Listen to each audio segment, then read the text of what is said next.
Hello and welcome to another episode of the CG Garage. This is episode number 305 featuring Dwayne Burgess, the really interesting concept artist who's worked on such shows as Fargo, American Ninja Warrior, and many more. What I really like about Dwayne is that he does a lot of these great concept work using SketchUp and V-Ray.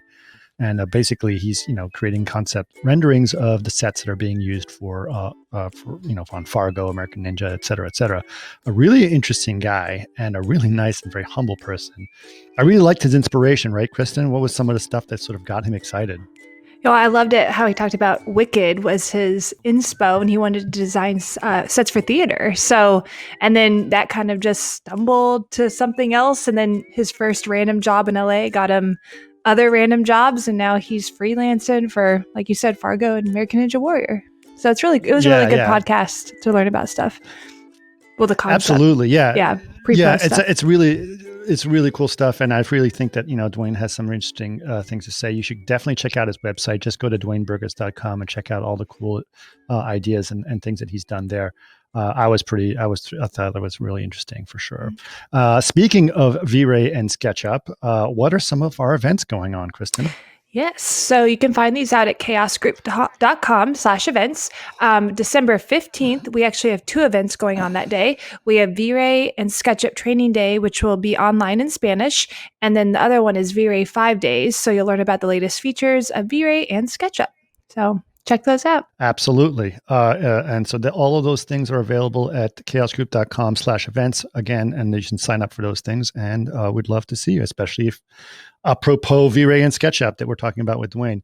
But I will say there's other news that's available at chaosgroup.com, and that is Vantage is out. And if you're wondering what Vantage is what used to be called Project Lavina, and is now an official product, and it's out. Not only is it out, but for a limited time, we are giving it away for free. So you can get a license of it and try it out. Vantage is pretty cool. It's a real-time ray tracer, fully ray traced, fully real-time. Really interesting to do that as well. And in order to celebrate the coming out of Vantage, we are basically putting out a new competition, which we are doing in conjunctions with our friends at Lenovo, NVIDIA, Kitbash 3D, and CG Architect. So you can check it out. It's called Building Utopia. And the site is buildingutopia.cgarchitect.com. Again, that's buildingutopia.cgarchitect.com. And there's a lot of fun stuff that's going on there, including being able to get these amazing assets from Kitbash 3D to be part of the competition.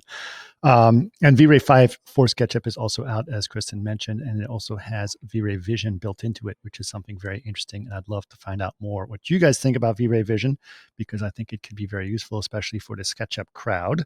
And lastly, V-Ray 5 Benchmark is also out. And that is, if you guys have some new hardware, are you getting some new GPUs for Christmas? Go ahead and test them out on our new V-Ray Benchmark. Or you'd like to find out what kind of hardware you'd like to buy for the holidays, definitely go to V-Ray Benchmark. It'll show you what is the best hardware to use. All right, cool. Now, if people want to know more about the podcast, Kristen, where can they go?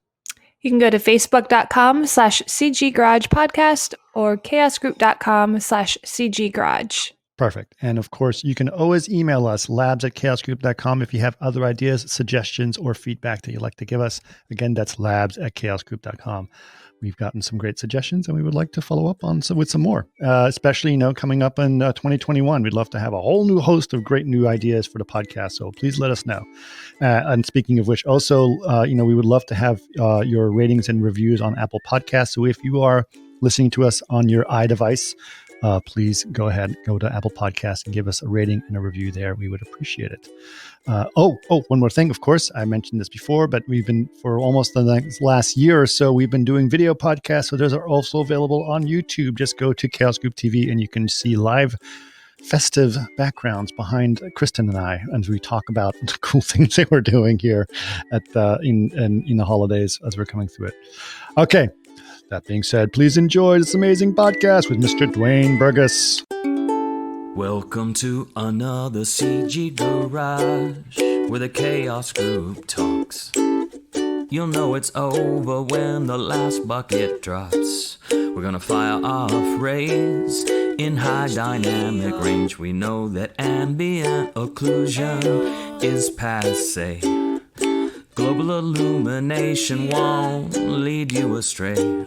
And while image-based lighting is really swell, you need to make sure everything has Fresnel. All right. Well, cool. Listen, Dwayne, it is great having you on. Thank you so much. We're very excited to hear about some cool stuff that you're doing. I know we've done a blog post about some of your work as well, which is really exciting. But I'd like to know, before we get into the cool stuff we're doing, I want to know how you kind of landed into this position where you're doing concept art for some really cool and fun projects. Yeah, thanks. What? It's been kind of a random journey, I would say. I it's had some direction to it, but I've sort of bounced around a little bit too. So I mean, I guess if we're gonna start way back, I was first going to college for graphic design. Okay. Went to Maine College of Art because I'm from Maine originally, Mm-hmm. and Oh, okay. yeah, I was in my first year there, and I realized like this is definitely not what I want to do. Okay. And I was sort of on the fence right before going to college about doing set design, but it just seemed like a very unattainable thing growing up in rural Maine. It was just like not, I didn't see any path to that. So it was just kind of really on the back burner. And then, I don't know, that first year of college, I kind of had this realization that like, whatever path I'm on now, like this is headed in a direction. So if I want to try to change this, like maybe I should just go ahead and do it. And Right. that freshman year of college, I went to actually it's kind of cliche, but I went to see my first Broadway musical, and it was Wicked, which had just opened. And Uh-huh. yeah, there's just, I mean, the amount of spectacle and just the amount of scenery too in that show. I was like, I got to do this. This is the best thing. Oh, Um, cool. yeah, so I actually transferred to North Carolina School of the Arts. It's in Winston-Salem, and it's a Uh-huh. arts conservatory. And it was a great education, but it was theatrical set design, so it was close to what I'm doing now. But there are definitely some differences. But Right.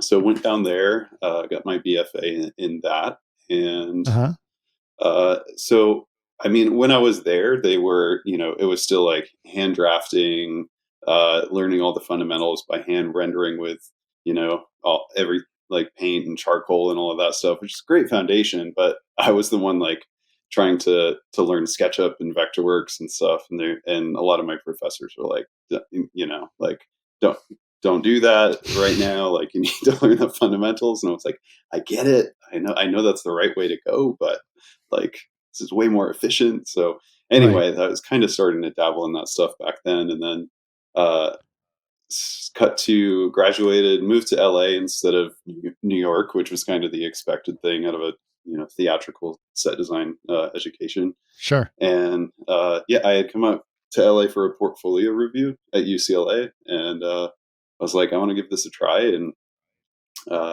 moved out to LA a few months later.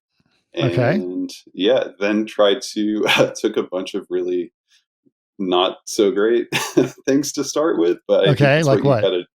I think well, the first couple of years, the funny kind of story. I started um, the first job I had in LA was a job I found on Craigslist, which I only stayed on for I think a week, and it was basically an art assistant position. There were really no like clear roles. It was it was Okay. for a movie that was actually it was called Princess of Mars, and Oh, it was yeah. a ripoff of uh, Wayne sorry, Carter. this is you're gonna yeah, thank you. Yes. I always get them mixed up because it was such a like bizarre thing. It was the studio that made Sharknado. So it was kind of when they try to release the Oh, Anonymous Studios. Let's not uh, anonymous. What? No. Oh gosh, what are they called? oh, Yes, if someone said it, I could think of I would know it, but Asylum Studios. Asylum, yeah. Yes. Yes. So like I didn't know how anything worked. I answered a Craigslist ad. I went to go help on that show for a week, and Yeah. I'm not disparaging anyone, but I even knew that things weren't working the way that they should on Uh that huh. set. So But I met someone that was my age. His name's Joe O'Neill. He's a production designer now. He production designs America's Got Talent, and Uh-huh. he was doing the same thing I was doing. So we were on that show together for a week, and didn't see each other Suffering through for it. yeah. I think he only stayed on it for a week too. But anyway, Right. we stayed in touch, and he's actually the one that hired me a few years later at NBC Universal. So that was kind Nice. of a roundabout sort of coincidence, but that that worked out well. Nice. And in between, I did a couple of HG TV shows, kind of just trying to get some on-set experience, and ended up doing some on-camera project sketches for a couple of those. And Okay. so it was kind of like this slow meandering path. And then at the same time, I was doing some 3D modeling and renders for some production designers that I had Now, how known. did you get into 3D stuff? Did you get into it just by goofing around, or had you always had some interest in that stuff? Yeah, well, let's see. I mean, in college, I didn't really do much of that. I was primarily using Vectorworks to do really, really crude, like 3D extrusions just to get some like wireframe, and then doing a lot of Photoshop on top of that, just as like a laying the ground for some perspective. Right. So I kind of just taught myself over the years.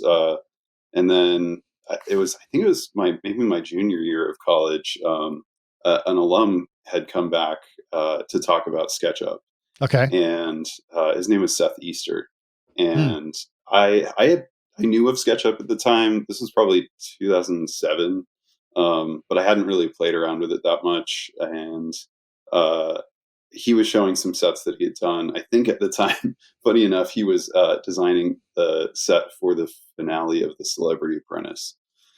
Uh, Okay. and Okay. yeah, So this was a while little ago. did This we is, know. Yeah, yeah. this was a minute ago. Yeah. And so anyway, so that was kind of my first introduction.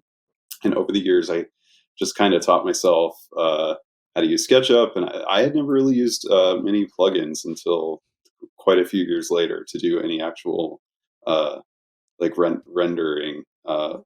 Right. Within SketchUp. So it was all mostly SketchUp exports with Photoshop on top for a lot of years. Hmm. Um, and that worked for what I was doing at the time.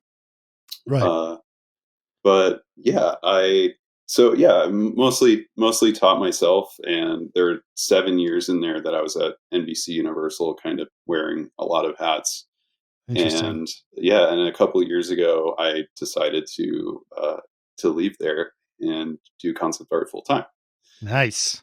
Yeah, yeah. So Okay. So set design is interesting to me. I mean, there's a lot of concept artists out there. There's a lot of people that create different ideas, etc. But actual set design is part of the design process that is sort of a unique experience that I think a lot of people don't necessarily know about. Actually, when I went to architecture school, one of my classmates, she's originally from Los Angeles. I went to architecture school in Houston, but she came back to LA and she went into as an art director in set design.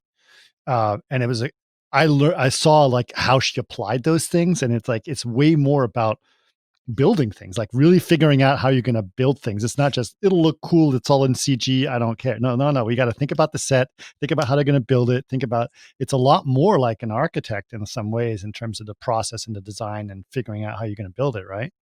yeah, absolutely. It's funny because, well, it really confuses my family, who doesn't understand anything about Well, the let's help industry. your family But out here with this podcast. yeah, maybe I'll send this to them. Yeah. But in the theater world, set designer is essentially what the production designer is in TV and film. Okay. So I was studying to basically do production design for theater. Uh, Right. so, and then in theater, you would, I mean, you would have a draftsman, but you would have probably a TD doing a little bit more of that, like Right. technical figuring out. So a couple of those are like, those names are kind of different depending on what industry you're in. But yeah, so coming from from set design for theater, it was sorry, I'm losing my train of thought a little bit. Well, You know, I theater, was theater and film. Like, how does a product? Like, how do you differentiate that role? Like, what are some of the responsibilities you have when you're designing those sets for a show, for example? Let's say, America's Got Talent or American Ninjas. That's one of your big shows you've been doing, right? Just American Ninja stuff.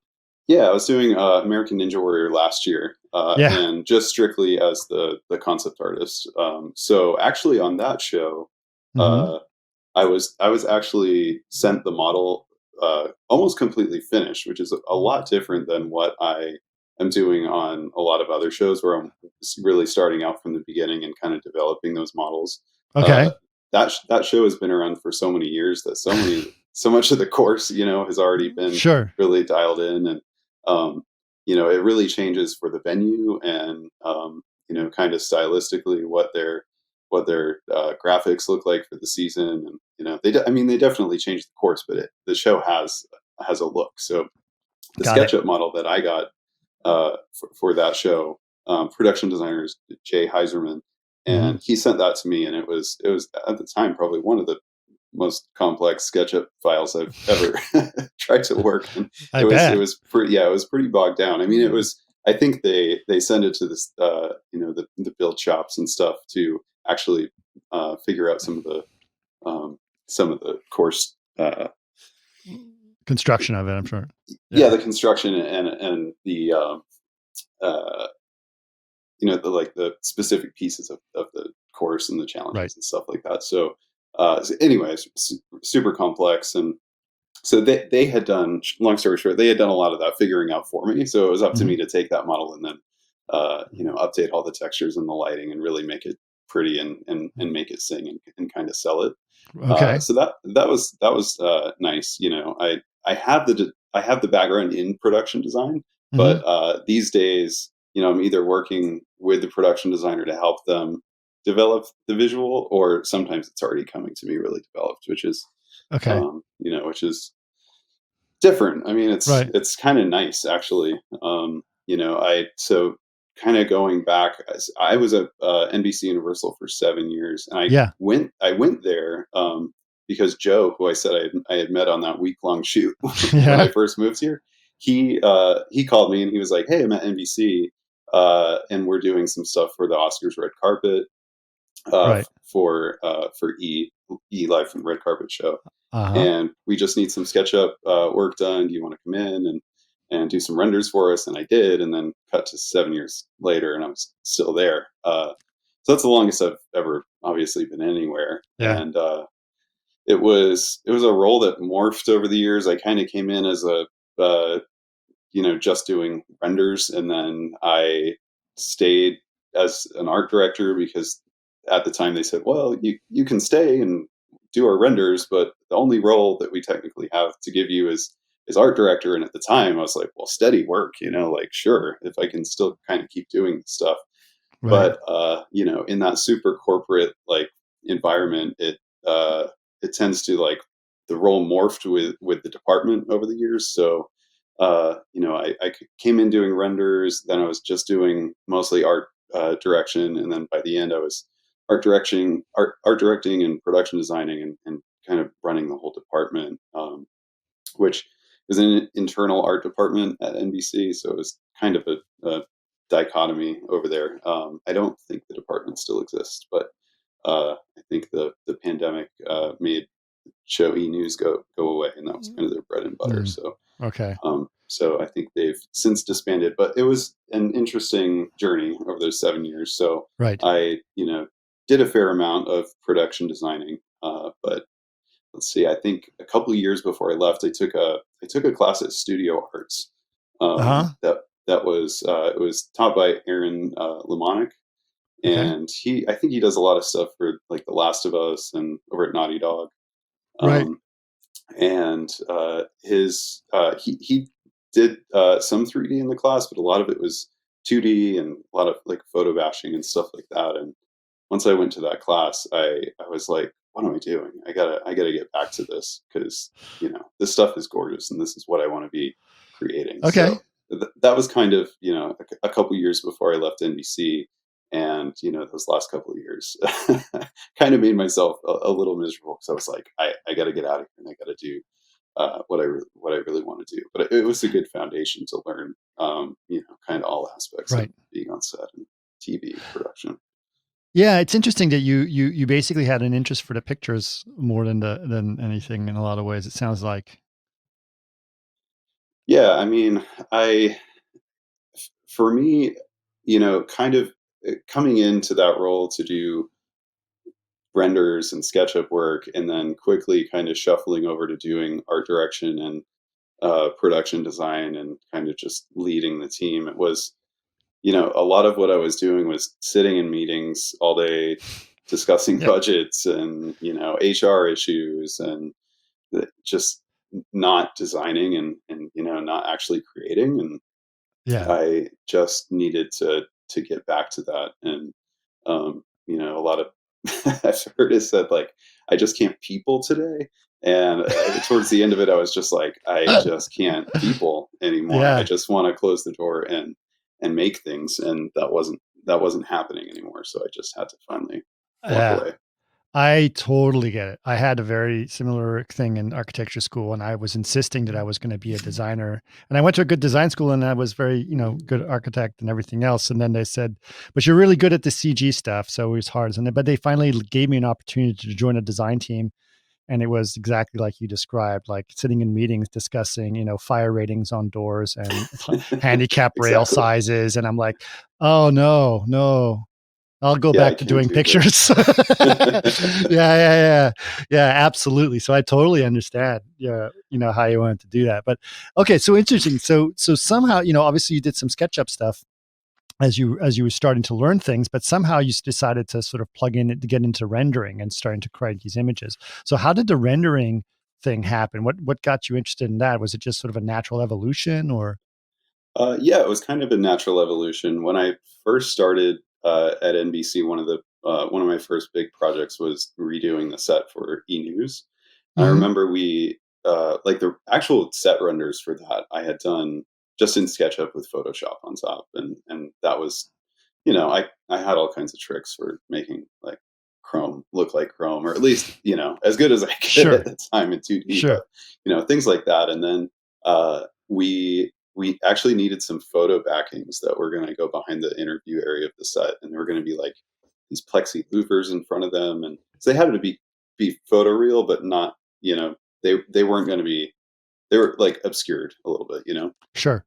and I think we were gonna hire someone to go out and shoot some photos for us, but it had to be like a rooftop, and we wanted there to be like a pool and greens and kind of like this perfect lighting of purpley dusk, and it was just like not gonna happen. And I was like, listen, if you buy me this plugin, give me like a couple of days and let me see if I can just create this from scratch.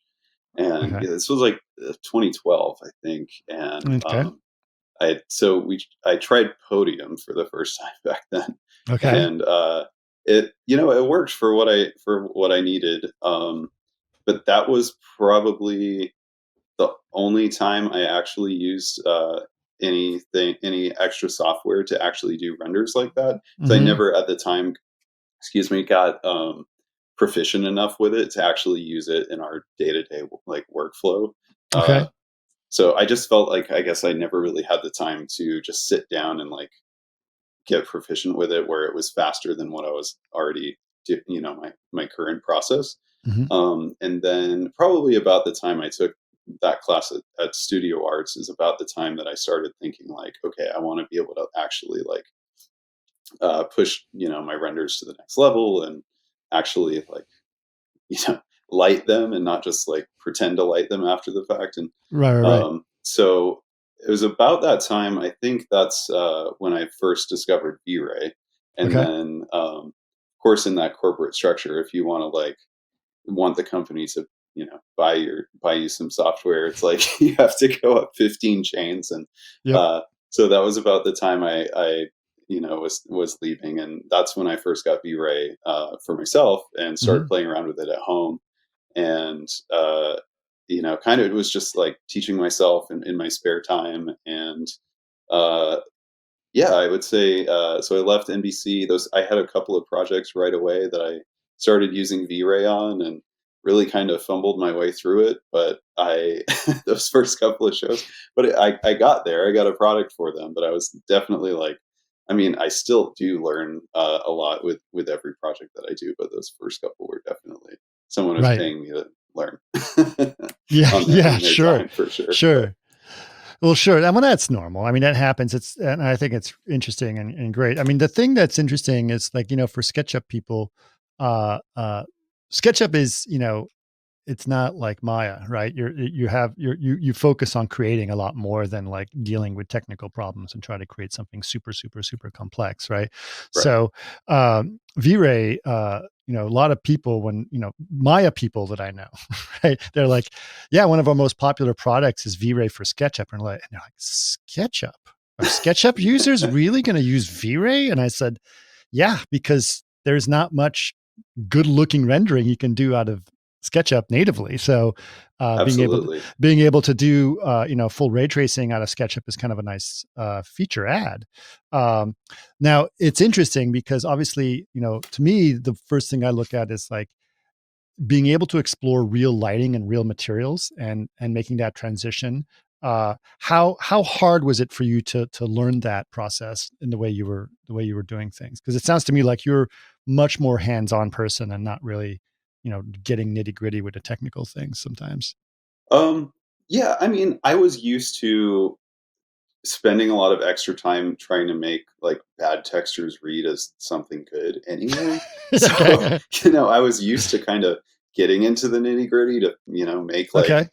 a horrible pattern, repeat and, kind of Sure. getting in there. And I mean, like, I remember making, we need like glossy floors and using the old trick of like, well, if you take the whole set and make it a component and, scale it and flip it upside down and Oof. then make your floor like partly, translucent, it'll kind of Wow. look like a reflection. And so, it's a lot less work to use like A ray real trace lighting physics. and real, yeah, physics. Exactly. Yeah. So, there was a little bit of a learning curve at the beginning, but then once you kind of get over that first little hump of just kind of learning sort of uh, the tools that are at your disposal, Right. once you realize that, I mean, it's like smooth sailing from there. So, Yeah, it's interesting. I think that obviously there's a lot of SketchUp is very popular in all of the design world and architecture and what you're doing as well.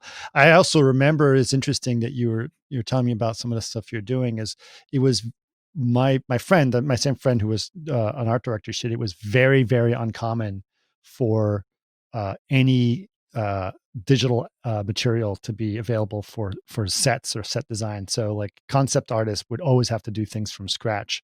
I'm talking about 20 years ago or so. right. And nowadays there's a lot more digital assets that you may be able to acquire to do your renderings or do things with. Do you find that to be the case?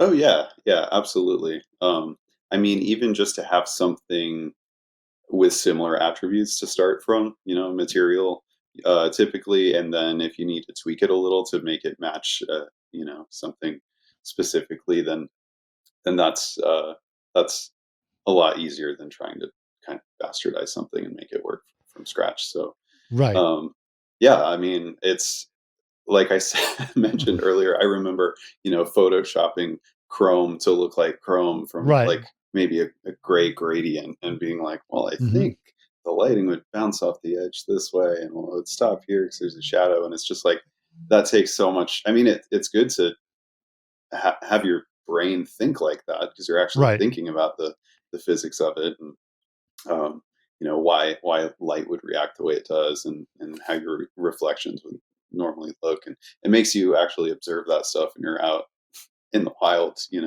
Sure. You kind of I find myself like instead of people watching, I'm looking at like how the edge of a surface looks and Yeah. how the light's hitting it and stuff like that. So I mean in SketchUp you're not you can still get that, but like you're if you want to see a highlight here and there, you're going to go in and like round an edge specifically because you feel like you're not seeing a highlight more so Right. than like a Maya or something like that where where you're doing a lot of that stuff more, innately. So, um, yeah, I mean, I have definitely dabbled in some other softwares besides SketchUp, but in the industry, especially in TV, I feel like, I mean, 99% of the time, if someone's sending me a model, it's already built in SketchUp.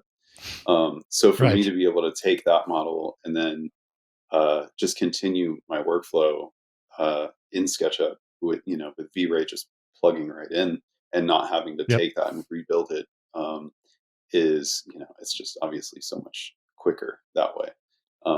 Yeah. And anything that I'm rendering, it's never the final frame. It's used for approvals, and it's used to get sign off from directors and producers and stuff like that. So, obviously we want it to look good, but it doesn't have to be photoreal in every aspect. Right. So, there's some wiggle room there too with staying with SketchUp. So Yeah.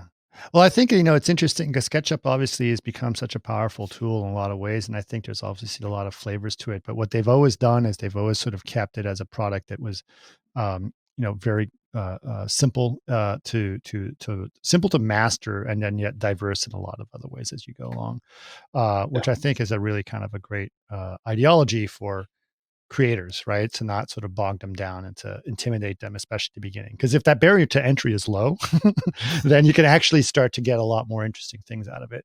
And it's really cool that V-Ray is able to supplement that for you and to do the kind of things that it does. But I'm actually curious now, what now that we are sort of in the things that are going on and all the news I've been hearing about, especially in film and everything. There's a lot more talk about real time ideas. What are your thoughts about real time? Do you have any thoughts about that? Is that something you've been thinking about, and how it's going to apply to some of the ideas that you're doing yourself? yeah. As in, just to make sure we're on the same page, you're talking Sure. about like more like Unreal Well, I'm talking specifically, about or anything like so when you're experiencing things right now. Why not? There's a lot of stills that you've created, but there may be interactions that people want to do, like you said in Unreal, or even just exploring your scene in more realistic lighting in real time in some ways, right? oh, sure, yeah, absolutely. I That's something that I'm definitely starting to look into, especially with like the pandemic kind of slowing everything down, especially in TV. I think film maybe didn't slow down quite as much as TV did. So I've had a little bit of reflection time Mm. Okay. this year in between a couple of projects. So I've been exploring some stuff like that. I just think on the concept side, especially since I work mostly in TV, no one is asking for that right now. As, Okay. you know, it- I would say from my perspective on the shows that I'm doing anyway. Sure. Um, I'm sure people are doing that in television, but for me, usually it's hey, we need this visual tomorrow. Can you give us this shot and make them look really pretty? Right. Um, you know, I mean, not that the set is always pretty, but make it look sharp and Sure. how to sell it. So, um, you know, I I haven't really branched out into that as much. Interesting. I'm wondering, but I'm wondering if that's going to start to become a thing where people are going to start looking at things and they're say, okay, can you, is there an interactive thing where I can walk around or something of that nature? I mean, I don't know how people would do it, especially for you, right? You're mostly selling people, and they're attaching an image in an email saying this is what it's going to look like, right? I mean, that's Yeah, most of what you're or printing it and putting it on boards for a meeting. right. I'm on a show right now where I just sent them some stuff yesterday, and they're like, "Great, can you CC the coordinator because she's got to print these for the boards, and we need them on the wall in an hour." Got it. Um, Yeah. so yeah. I mean, I'm definitely interested in kind of learning some more of that stuff, and Right. like I said, everything that I do has kind of been self-taught, and it's always been like, hey, that's a cool thing. I think I want to, be able to do that. But Right. usually it has, and then once I learn that thing, that opens up the door maybe for some opportunities. But rarely have I ever been asked to learn something that I don't know from the show or the job that I'm in. Okay. So yeah, I mean, unfortunately, you almost wish that someone was like challenging you a little bit more, but usually it's like, okay, you're doing this one thing and you can do that well. And then I kind of get a little bit bored with what I'm doing. And then I say, well, this thing looks pretty cool. I want to learn that. And then, the next time someone says, oh, looking for someone that can do this. Oh, I learned that in my spare Yeah. time. So Yeah.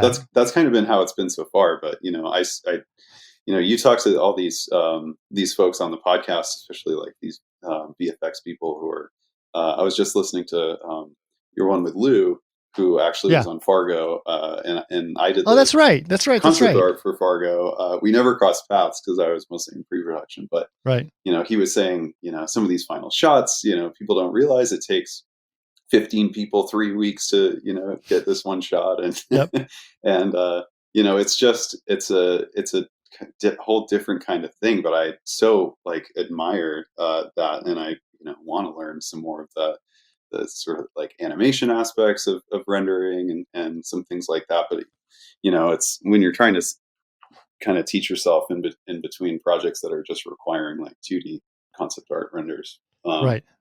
It's a little bit slow to learn, but definitely, I mean, that stuff's appealing. Sure. I'm just really curious about it, especially because, there's been a big demand to experience things in real time.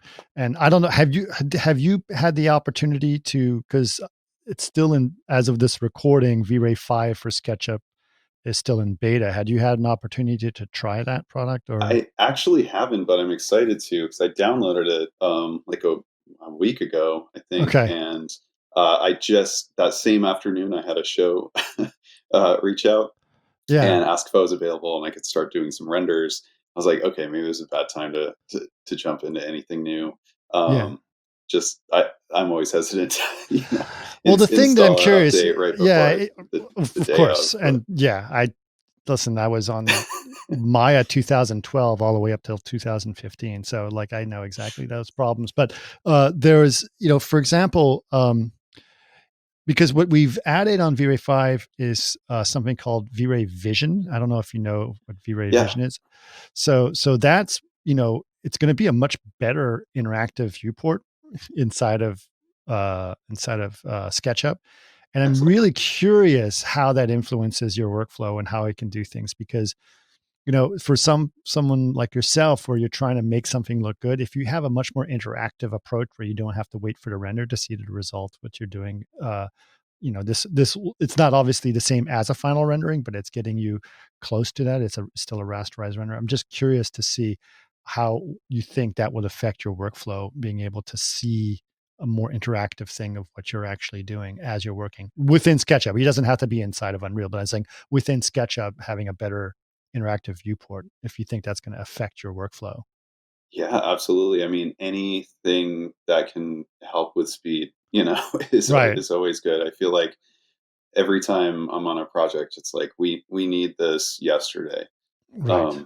So when you're putting lighting into your models, when you're trying to find that right angle to get that perfect sheen, or anything, it's just anything that can help speed up that process. I mean, I love the sounds of that. So Right. I also heard that on the new update, there's correct me if I'm wrong, but after you export or after you ray trace, you can then sort of play with your lighting Yes. colors, and maybe I don't know, Yeah. it's got a couple other aspects. I mean, It's you the know more new, than me. so it's the new, it's interesting. It's the new view frame buffer.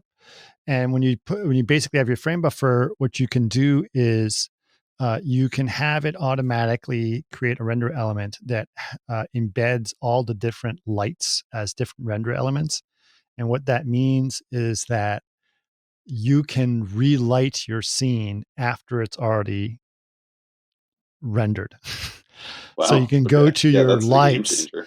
and you can change their intensity, and you can't change their position, but you can Sure. change their intensity and color, and it'll affect the balance of the scene after that, which is a really nice aspect to have Yeah, for sure. that's major. Yeah. Yeah, yeah. Especially, I can imagine, because it was interesting. Yeah, from your theater passion, from the background, when I first used that feature, I felt like it was exactly like being a lighting engineer on a theater set, where I was like, Oh, okay, that's so power funny. up Yeah, this light, turn it down, because it's just exactly. sliders, and so you see the light going on and off, and it's like, yes, this is exactly like lighting a Oh, stage. that's so true. Yeah. Yeah, yeah. It was really Huh. kind of fun to have that aspect of it. It was really cool. All right. Well, there's a couple more. There's a little more I want to know about. Obviously, you've been dealing with, working from home for a while now. So, how long ago was it that you left NBC, approximately? That was 2018. Okay. Sort of, Did yeah. you work So from it's been home a mostly? couple of You were mostly years. independent at this point. Um, Well, since I left, I have been, Yeah. yeah. But yeah, Okay. back then it was like up in the Comcast tower on the 22nd floor every day. Yep. So Yep. this is a huge departure from that. But I think it's a lot healthier for me. I'm a lot happier Okay. working from home. But like Fargo, for example, they were at Paramount, and I went in and worked with them for a few months before they went to Chicago. Okay. Um, and that was nice. But even then, it was maybe I'd meet with the production designer, art director, like once during the day, and other than that, I was kind of like shut in my office. So um, it wasn't a huge departure from working from home, but it was kind of nice Right. to have a change of scenery. But yeah, working from home is definitely my speed. I know it's not for everyone, but Okay. I remember working when I was at NBC. I just remember telling everyone, I just want enough time to be bored again, because I haven't been bored in like 7 years. Uh huh. Um, so, and it takes a lot for me to get bored, but there's something about just like doing all those little projects that have been on your list to, like learn this thing and catch up on this show. And, Right.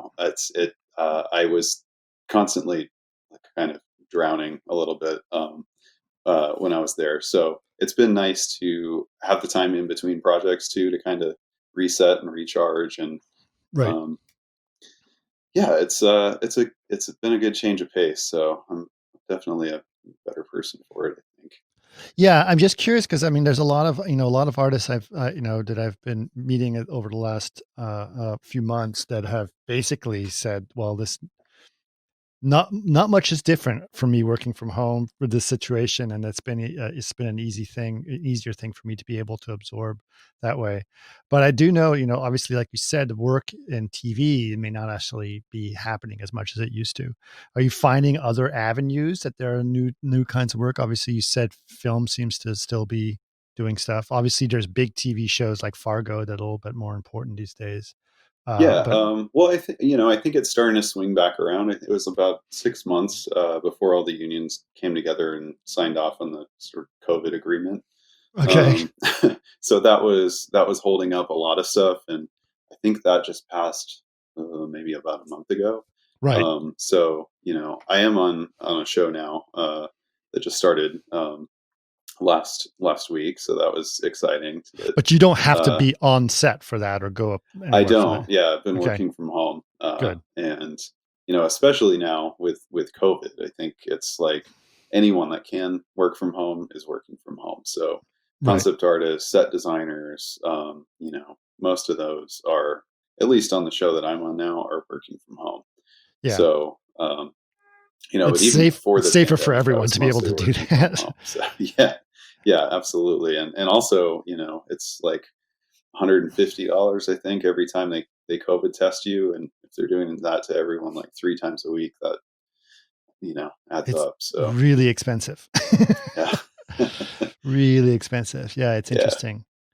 Yeah, I think it's interesting, and that the studios that kind of always wanted you locked down in some office somewhere because of security reasons suddenly right, have found a way to make it all work.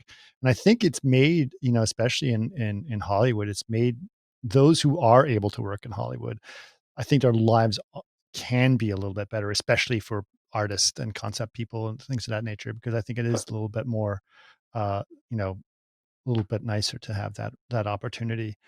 It's not great for everyone. Not everyone gets their jobs back, and I think it's very right, challenging. And not every show is out there is being made. But I think just even when things, do get, if and when we ever get over this pandemic, I think that's going to open up the door for more flexible work positions and things Yeah, that I think people are going to take advantage of that.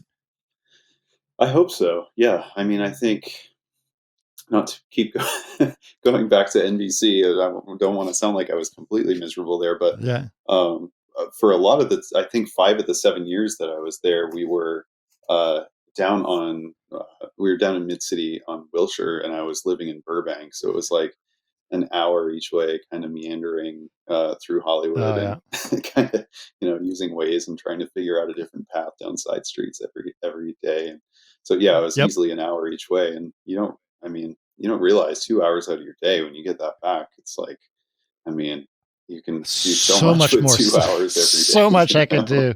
Absolutely.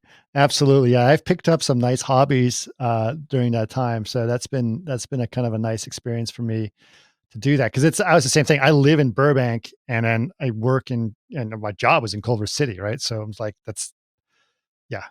Yep, yeah. So we pretty much had the same commute. Same commute. The thing that Yeah, I've lost through that process was podcasts, because I always listen to podcasts or audiobooks on that yeah, drive. And I don't have that opportunity now, because now I'm like, oh no, I'm working right away. Like, get up, cup of coffee, working. Oh, well, guess I'm not listening to that podcast this morning. So right. Luckily, when I'm working, I still get to listen to podcasts all day it's long. true. So You do have the thing is, I can't. I'm very dyslexic, so if I'm listening to a podcast and I'm trying to type an email, I end up being a stenographer and end up just typing out the podcast instead of oh, actually. It's very difficult for me to write an email and do that. I used to be, back when I was modeling and lighting, I was like, yeah, I'd listen to a ton of that stuff, but not anymore these days. yeah, Um, exactly. Yeah, if I'm doing visual stuff, it's podcasts all day long. But as soon as I start an email, I have to press the pause button too. Right. Yeah. Scramble, Well, I scramble still the have old to, brain. people, as you say. I love that term, by the way. I have to people today. Some I have days you to just can't, people. I know. Some days you just can't people. Zoom is just not, Zoom is my new nemesis these days, but that's fine. Not that this isn't great. Oh, sure, sure. It's all good. Well, I mean, I'm fascinated by this. And I think it's really cool. I mean, do you think, are you starting to see other trends now in terms of the way people are designing or things that are going on in the TV, film, and set world? Do you think there's some new ideas that are happening that are becoming interesting? um, yeah, I mean, aside from just the whole, I mean, I haven't worked on set myself since the pandemic started. Since I don't really work on set anymore, which Right. I'm totally fine with. But I know obviously that's changed a lot of sort of the on set environment. Everyone kind of Sure. being in their own bubbles. But as far as like my workflow, I haven't really seen that much change. Honestly, I mean, maybe uh, short of the fact that people are getting a little bit more comfortable with people working from home. I think before there was a little bit of a stigma to it. If you said like, "Oh, I prefer to work from home," everyone thinks you're like going to do groceries all day and doing your laundry while you're you know on a conference call. And I think like, hey, if you can do both of those, then great Yeah. sometimes. But What's wrong with me doing my laundry while I'm well, on okay, yeah, Zoom? maybe that was a bad example, I but don't know if there's I anything think wrong with people that. just assume that you're like playing like Animal Crossing all day or something, No, and not yeah. actually like Yeah. doing work. But I think now that everyone's kind of uh, doing the same thing, that they get it. So, Yeah. and I think it's also uh, allowing people to be open with a little bit more like flexibility. Um, so if they're like, Sure. "Hey, I have this thing and it's due Friday," it's not like, "Hey, let's check in at end of day today at 6 and let's talk about where we're all at." And it's just like, "Hey, I need this Friday. When do you think you'll be able to work on it?" And okay, let's talk when you're available. And I just feel like it's probably a little healthier for everybody too, just like especially right now and it's so stressful, Right. to just be on a little bit more of a time frame that is kinder to everybody. Yeah, absolutely. Absolutely. I think it's really fascinating. I think that the workflow is going to be interesting. I mean, also just curious also, if not related to COVID or working from home. If it, I'm starting to see a lot of more interesting things that are going on sets these days, especially you mentioned um, some of the things that are happening with you know the kind of shows you're working on. Like the Weather Channel has been doing some interesting things, for example, on their sets, and where they're starting to put more interactive augmented reality elements inside their Yeah. sets. And I'm curious, and I was like, Weather Channel's getting kind of, high tech here. Like that was not a place I expected that kind of stuff. Yeah. But I just started thinking about, like, it's interesting to think about those things, right? There's, like, interesting to think about the augmented reality aspects of what's possible on set. And I'm sure that, this is something that could be interesting to visualize. I remember at one point there was some customers of ours that were basically asking us to create something where they could really just render things in real time live while it's happening, Sure. and I'm like, I'm curious what's going to happen to sets, and these were for shows, TV shows or news shows or things of that nature. I'm like, it's going to be very interesting what happens in this area, and how it's going to be, with design and how it's going to look. And I'm wondering if you're Yeah. starting to see some of those ideas pop your way. Actually, yeah. I mean, I have seen a couple of people post some images and videos lately of sets that they did digitally and Right. just filmed on green screen. And the interactivity is where you run into problems with Sure. those. But if you're doing a set where someone's just standing on a glossy floor and they're surrounded by, just scenic elements, and they're Right. delivering news, then yeah, I mean, I think that there's a lot of room for that kind of thing. Everything. It's funny because when I was at NBC, a lot of what we did was that, I worked on E News forever, and I worked on, Right. yeah. So we also did some like daily, like morning shows, and kind of just like glossy news sets and things like that. Hmm. And now everything that I've been working on has either been like scripted period piece, or like Ninja Warrior. You can't like Right. VR a obstacle course. No. So I've kind of gone from where I could have been involved with that back in the day to now the stuff that I'm working on is like the polar opposite. But I think Yeah. I mean, I think more of that's going to happen, but it's also going to cut out a lot of jobs too. So there's part of me that, hates to kind of see things go too virtually. And, I mean, there's Yeah. a lot more of that in film and in TV. You're not seeing that as much if you're talking about like studio sets and things like that for, specifically like the Weather Channel or news shows and stuff. Well, what's Um, interesting with the Weather Channel, it wasn't necessarily that they were removing the set. The set was still right. It was there. They like were just, telephone poles flying in to show how like yeah, the they were hurricane. simulating what it's like to have a hurricane come through, like their Right. set, which Right. is I like, feel like someone got a shiny new toy and was just like, I think we need to do this. And we were yeah, like, totally. sure, go for it. See what I, happens. I've seen I, some of those videos. yeah, I mean, I think it was actually done in collaborations with our friends of mine at Magnopus, which they Okay. do a lot of that kind of weird stuff. But it is, part of me was like, whenever you see, like, the election is a perfect example. Whenever you see them with their giant touchscreen TVs and they try to go through they're trying to look like Minority Report, right? And they're like getting all Yeah. excited about it. I'm like, okay, well, they're obviously playing with some big new toy, and it's like, whatever. But somehow it's like, Right. yeah, that was kind of terrifying watching a hurricane blow through the set of the Yeah. Weather Channel. What was even funnier was the newscaster was like ducking these fake telephone poles that were like, oh, okay, well, that's kind of funny to see a news reporter acting, you know. Exactly. So, but it Yeah. was, but it's a, That's something that I don't think anyone was asking for. But no. But I was like, okay, well, this is interesting because it definitely brought a sense of urgency to the situation, which I think was an important part of the message that they were trying to get across. But it is also, kind of cool. But I also, yeah, it's great. I mean, I think now obviously you're doing a lot more scripted work. Fargo is fantastic, and it's really interesting to see that. Actually, definitely people should go to your website and see some of that work and how that set design gets done. And those images are really illustrative of that.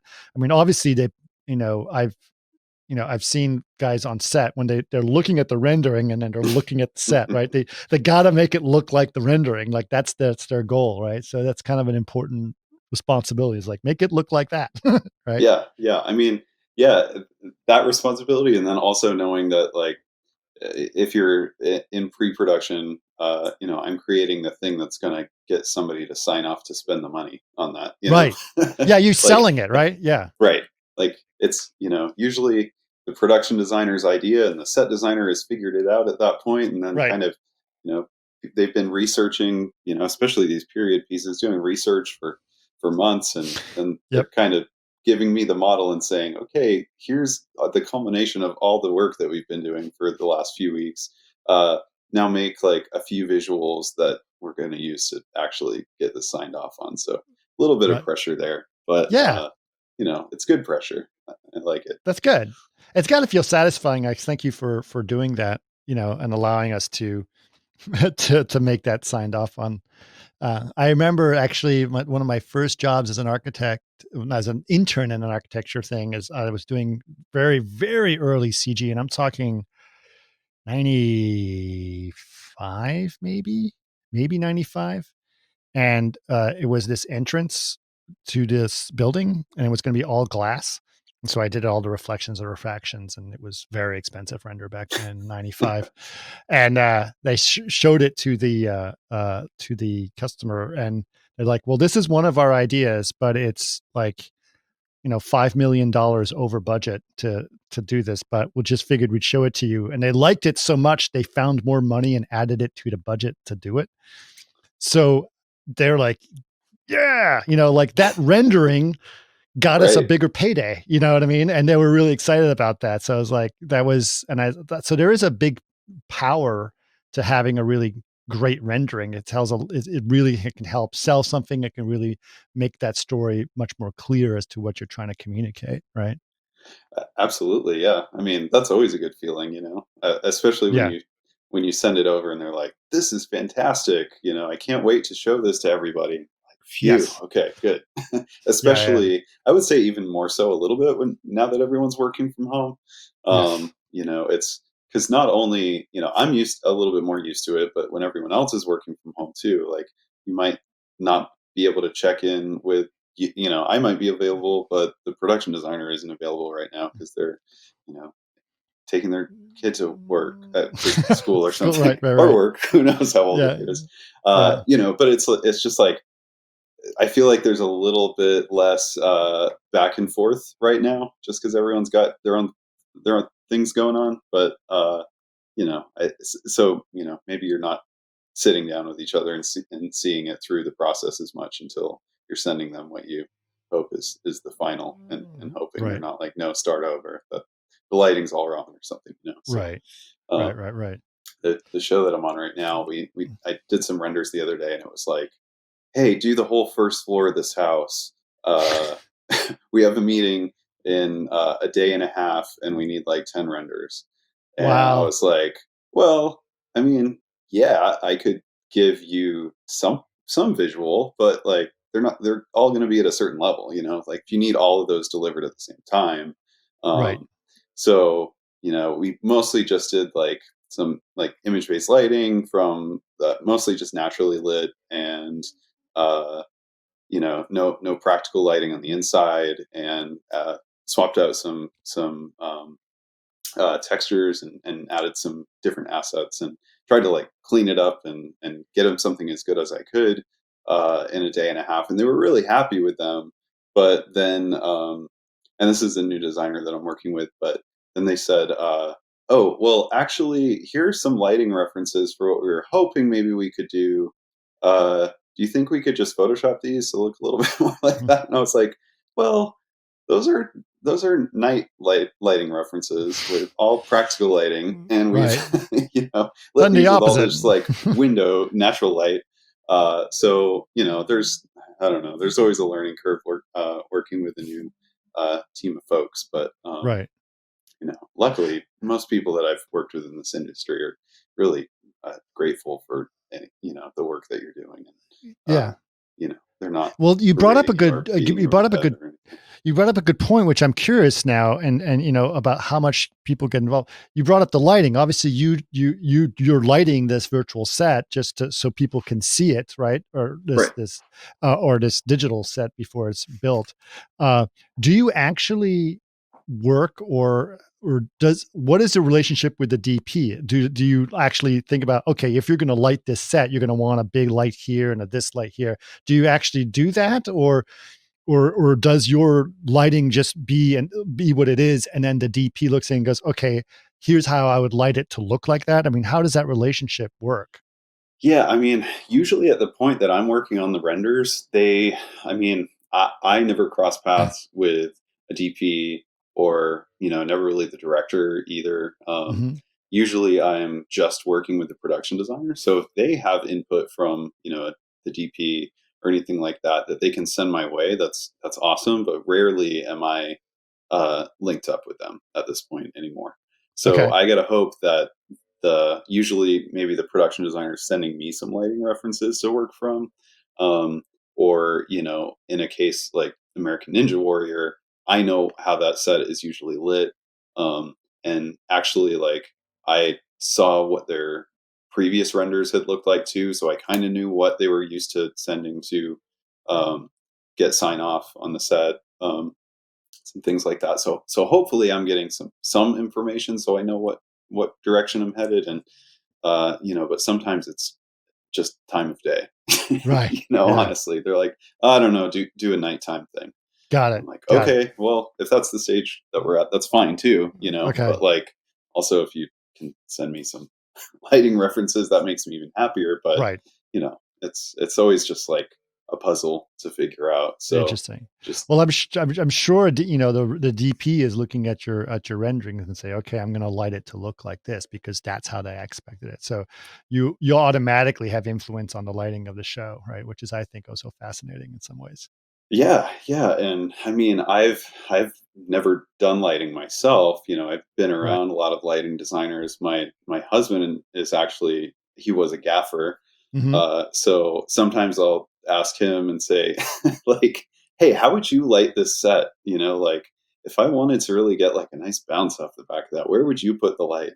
And he'll talk me through it and stuff. Nice. Yeah, so it helps to have those resources sometimes, but sometimes you just got to move stuff around until it looks good. And um so most of the time I'm just doing that, and also just working with if it's an interior, working with whatever practicals are on the set, and Right. just trying to kind of find the right shot too to get the right light and stuff like that. So but like I said, I mean, I've self-taught myself V-Ray and SketchUp and all of this Right. stuff. So there are probably a million ways to do, what I'm doing that might even be more efficient. But I found a way that works for what I need to get out of That's it. great. So, but I That's mean, every great. time I do a new model, I learn something new. So that's always exciting too. That's awesome. That's awesome. Well, I'm excited to find out what you think when you finally get around to working with V-Ray 5 and seeing how that's going to work for you, because it would be really interesting Me to see too. I that. just signed up for the webinar. So Nice, nice, very good, yeah. very good, very good. Well, that's cool. And speaking of which, I found out you just got married recently, right? Like last week or something. Yeah, 2 weeks ago tomorrow. Yay! Congratulations, Thank you. congratulations. Yeah, Yeah. we have a place out in Joshua Tree, and when the pandemic hit, we were renting here in LA, but we were just about Mhm. to move out of that place, and then the pandemic hit. So we said, well, let's still move out of that place, and we'll just kind of hunker down in the desert for a Mhm. while and see what happens. So I've been kind of living out there actually full time, and uh, we're we're kind of in between places in LA, but we're looking at getting a new place here in the next couple of weeks. Plus, we just got married, so it's been a crazy year. Right. So I'm in a hotel right now in Pasadena, There you go. but yeah. So it's yeah. I mean, it's been a crazy year. So I just whatever. I'm riding the wave. Well, Yeah. Well, things that's will get great. settled probably after the holidays, hopefully. But We'll see what happens. We'll see what happens. We just got to get every day one at a time these days. So. yeah, exactly. Well, listen, thank you so much, Dwayne. It's been really great having you on. Fascinating to hear about the work you're doing. I think that's very interesting for people to think about what that means, and how that just that whole lifestyle and that opportunity. I think there's a lot of opportunities that people may have, and in finding out that kind of career. So I think it's be very inspirational for people to hear about that for sure. Oh, thank you. Thanks. Yeah. Thanks so much. So and also thank you for being my first beta tester for my new podcasting system with Riverside here. So as I told you before we start recording, just stay on for a little bit after we sign off to make sure everything gets uploaded, because I haven't used this yet. But thanks so much, Wayne. I really appreciate it. Yeah, for sure. You're very welcome. It was nice to talk to you.